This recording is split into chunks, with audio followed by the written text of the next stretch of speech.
Mercy Chinwo, celle qui a chanté Jesus, I love you so much, oh, so much, oh, so dun, dun, dun, dun, excess love, avec son ex-manager. Le voici. Ça ne marche pas. C'est faux. Depuis presque 2 semaines, ça chauffe entre les deux. Et si vous suivez les informations du Nigeria, vous aurez certainement déjà tombé sur des vidéos. Même sur cette chaîne, j'ai fait autant de vidéos pour expliquer, pour donner mon impression. Mais dans cette édition, je vais vous expliquer point par point ce qui se passe entre les deux. Et vous allez me dire ce que vous pensez en commentaire. Mais avant cela, si c'est ta première fois de tomber sur nos vidéos, abonne-toi pour qu'ensemble, nous continuions à créer cette communauté que nous continuons déjà à bâtir.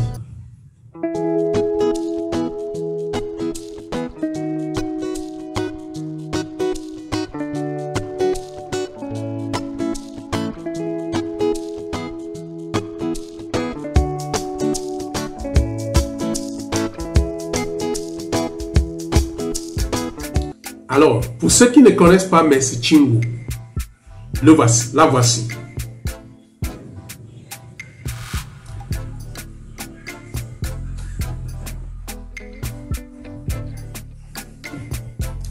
Vous avez certainement déjà écouté les chansons de cette belle-dame, cette chanteuse avec une voix angélique, qui fait même certains plateaux en Afrique et même hors de l'Afrique.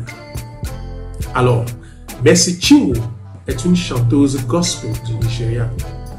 Elle chante depuis presque 10 ans. Mais celle-ci n'a pas commencé à chanter le gospel. Elle a été découverte lors d'une émission qu'on appelle Nigerian's Idol, où elle a chanté la chanson typique de Fela qu'on appelle Zombie. Zombie, oh zombie. Donc elle a chanté. Et elle a été identifiée. Mais vous savez, après cela, quand les musiciens passent par là, les musiciens espèrent obtenir un peu de visibilité et pour lancer bien leur carrière. Mais ça n'a pas été le cas avec elle. Ça n'a pas marché et les personnes qui l'avaient même encouragée et soutenue, elle les a abandonnées, y compris son ex-manager. Après, quand les choses n'ont pas marché, elle est revenue vers son ex-manager, Eziti, que lui, il est l'une des personnes qui a révolutionné la musique gospel au Nigeria. Et la plupart des chansons même que vous écoutez venant du Nigeria là, sont passées par ses mains. Ce monsieur, c'est un faiseur des artistes en ce qui concerne le gospel.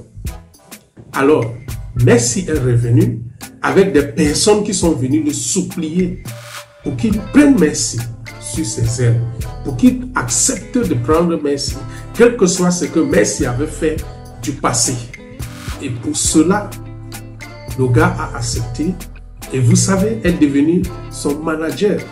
Elle est devenue son manager, son père, son senior, comme elle-même elle appelait Eziti. Alors, tout allait très bien entre les deux. Les contrats étaient respectés. Il y avait un contrat de 7 ans, de 5 ans d'abord.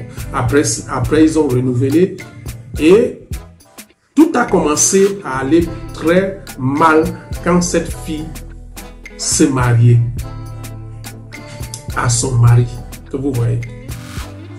Quand elle s'est mariée à son mari, maintenant, le mari qui n'a même pas beaucoup d'expérience dans le domaine de la musique, le show business. Parce que quoi qu'on dise, très souvent, il y a une chose que les gens oublient. Le show business reste le show business. Son mari qui n'a même pas l'expérience a voulu maintenant être son manager pour diriger les choses. Vous savez comment les hommes sont. Non seulement cet garçon ne maîtrisait même pas le milieu, lui il est juste un pasteur. Mais dites-moi comment un pasteur peut se lever et vouloir gérer la carrière de sa femme.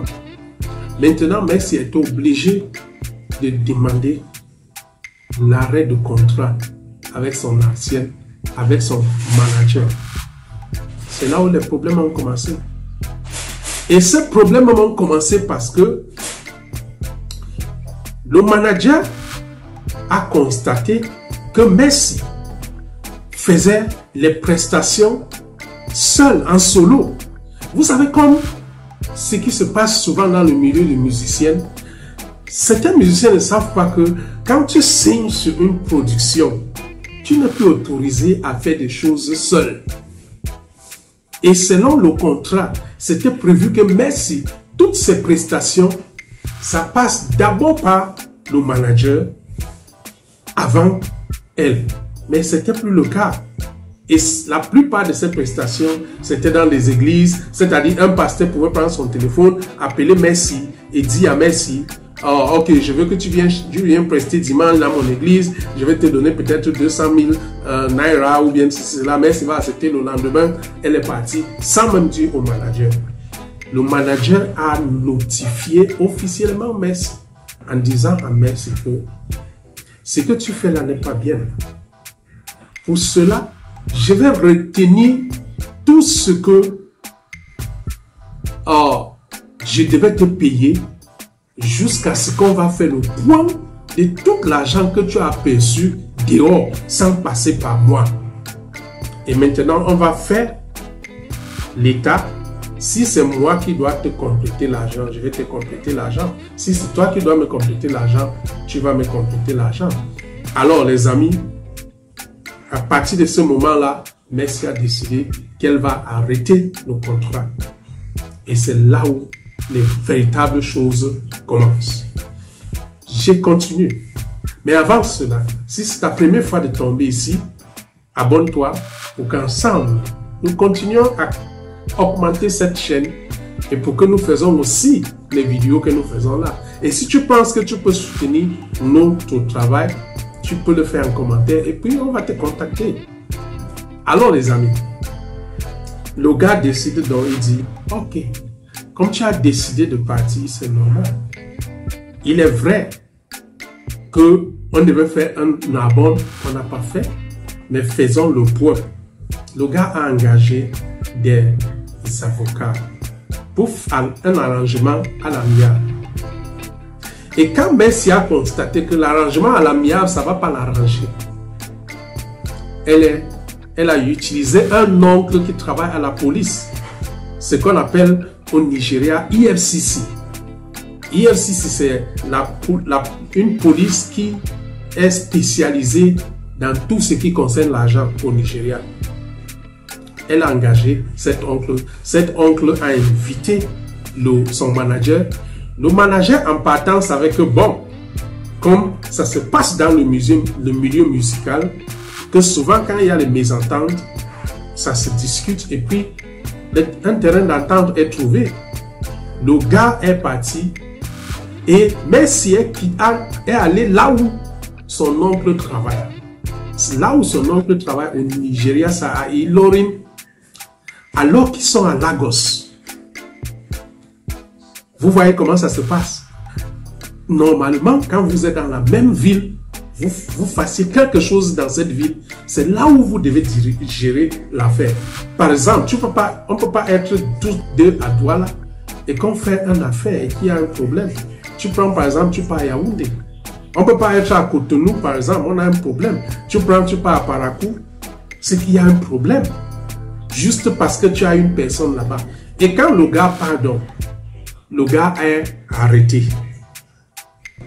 Et le gars est mis en détention forcée, sans même respecter toutes les procédures. Parce que normalement au Nigeria, ça ne se passe pas comme ça. On te donne d'abord une convocation. Alors, on a gardé le gars pendant 9 jours. Qu'est-ce qui se passe? Messi demande que le gars doit le verser tous ses royalties. Ces royalties, c'est, vous savez, les musiciens YouTube qui sont dans les plateformes là, ça génère de l'argent. Et parfois, il y a des contrats qui disent que le musicien va prendre 50%, l'autre va prendre 30%, donc un peu comme ça. Mais si selon elle, elle avait calculé, ça donnait presque 247 000 naira. Je pense que je donne un peu les chiffres bien. 247 000 dollars, pas naira. On a donc forcé le gars. Le gars, pour éviter le problème, a accepté de payer ça pour sortir, pour sauver sa tête. Et le gars a payé. Maintenant, Messi ne s'est pas arrêté là. Messi veut que le gars lui donne tout le catalogue de ses chansons. Chose que ça ne se fait pas souvent. Pour ceux qui sont dans la musique, vous savez, vous pouvez pas, c'est comme si vous êtes vous avez signé avec un producteur et vous voulez que le producteur se détache de tout ce que tu as fait pendant que tu étais avec lui. Mais tu oublies que pendant que tu étais avec lui, il te payait l'argent, il s'occupait de toi, il te mettait au petit soin. Et maintenant, quand tu veux partir, tu veux qu'on te donne tout. Normalement, dans le jargon musical, le showbiz, ça se fait souvent, mais ça se fait avec un contrepartie. Le musicien accepte de venir acheter son catalogue. À ce temps-là, le manager, le producteur n'a plus la main sur ses chansons. Nous avons vu d'autres faits, mais ça ne se fait pas avec la force. Sauf que Messi, Chinwo, pour son cas, elle veut utiliser son influence qu'elle a sur le gars. Maintenant, le gars a payé une partie de ses royalties. On l'a laissé sortir. Dès que le gars aussi est sorti, le gars a fait un procès contre tous les personnes qui l'ont menacé avec Messi.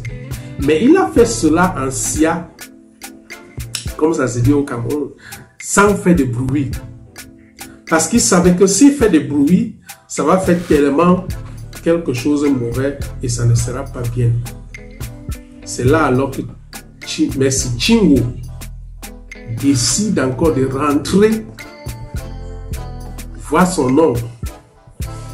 Et maintenant, son oncle utilise ses connexions et il lance un mandat d'arrêt national contre le gars et c'est publié. Et même dans cette chaîne, on a publié une vidéo pour ça. Que je m'excuse pour ceux qui ont suivi parce que cette vidéo ne reflétait pas la réalité. Aujourd'hui, le gars a dit non, il ne peut plus rester tranquille. Il part dans le tribunal avec ses avocats et il trouve même que il n'y avait même pas, c'était juste un montage comme ça avec les blogueurs pour faire un peu le buzz si on peut intimider le gars pour qu'il vienne remettre le catalogue de ses chansons. Le gars sort donc aussi, il fait une déclaration et quand il fait une déclaration, quelques jours après, Messi Chinwo vient sur les réseaux, sa vidéo est même sur les réseaux, vous pouvez regarder, en pleurant. Et en pleurant, ok? Et en disant certaines choses qui ne sont pas vérifiées. Et vous savez, au Nigeria, il y a un activiste en ligne, il s'appelle Very Darkman. Ce garçon, lui, son activisme, c'est de faire à ce que tu ne utilises pas le pouvoir que tu as sur d'autres personnes. Donc, quand l'affaire tombe, Messi tombe dans l'affaire, présente l'affaire sur les réseaux sociaux, le gars tombe sur la vidéo, Very Darkman, ses images, son image est là, vous voyez, il constate qu'il y a certaines anomalies sur les déclarations de Messi Chinwo. Il décide donc de mener les enquêtes. Et quand il mène donc les enquêtes, il découvre certaines vérités sur Messi Chinwo. Il découvre que Messi pendant la déclaration de Messi en ligne, Messi n'avait pas informé les gens qu'elle avait fait arrêter le gars pendant 9 jours. Mais s'il n'a pas mentionné le fait qu'elle a déjà pris l'argent qu'elle réclame au gars et que c'est le catalogue maintenant qu'elle veut, même s'il n'a pas expliqué la vérité des choses, alors ça a fait faux. Les gars, c'est ça qui chauffe au Nigeria aujourd'hui et c'est en train de détruire l'image de mes studios parce que on constate maintenant que chanter Dieu ne veut dire pas avoir un cœur de Dieu. Et on constate maintenant que tous ceux-là qui nous disent tous les jours qu'ils aiment Dieu plus que tout le monde, qui sont pour Dieu, leurs actions ne sont pas souvent avec Dieu. Alors, en écoutant cette histoire, qu'est-ce que tu penses? Je vais entendre en commentaire ce que toi tu penses de cette histoire. Et si j'ai loupé certains détails dans cette vidéo, dans cette présentation, tu peux ajouter en commentaire. Et comme j'ai dit tantôt, si c'est ta première fois de tomber sur nos vidéos, abonne-toi pour qu'ensemble nous continuions à créer cette communauté. C'est ça l'Afrique en marche. Merci d'être là et on se retrouve dans nos prochaines vidéos.